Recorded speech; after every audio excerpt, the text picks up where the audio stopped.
காவிரி ஆற்றங்கரையில் சுந்தர தீர்த்தம் என்ற பொய்கை ஒன்று இருந்தது. அதன் கரையில் அடர்ந்த மரங்கள் நிறைந்த கானகம். கானகத்தின் நடுவில் ஒரு மலர் தோட்டம்.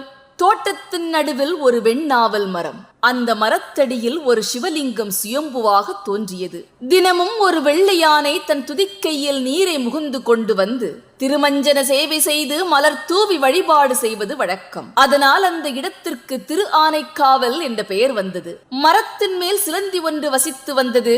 மரத்திலிருந்து உலர்ந்த சருகுகள் வந்து சிவலிங்க திருமேனி மேல் விடாமல் இருக்க தன் வாயினால் நூலினை பின்னி வலையினால் பந்தலை உண்டாக்கி வைத்திருந்தது. சிவலிங்கத்தை வழிபட வந்த யானை வலையினால் இருந்த பந்தலை பார்த்து தன் துதிக்கையால் அதை எடுத்து போட்டது. பார்த்து கொண்டிருந்த சிலந்தி, ஐயோ, பந்தலெல்லாம் பாழாகிவிட்டதே என்று எண்ணி அதிவேகமாக மீண்டும் பந்தலை பின்னியது. மறுநாள் காலையில் சிவலிங்க வழிபாடு செய்ய வந்த யானை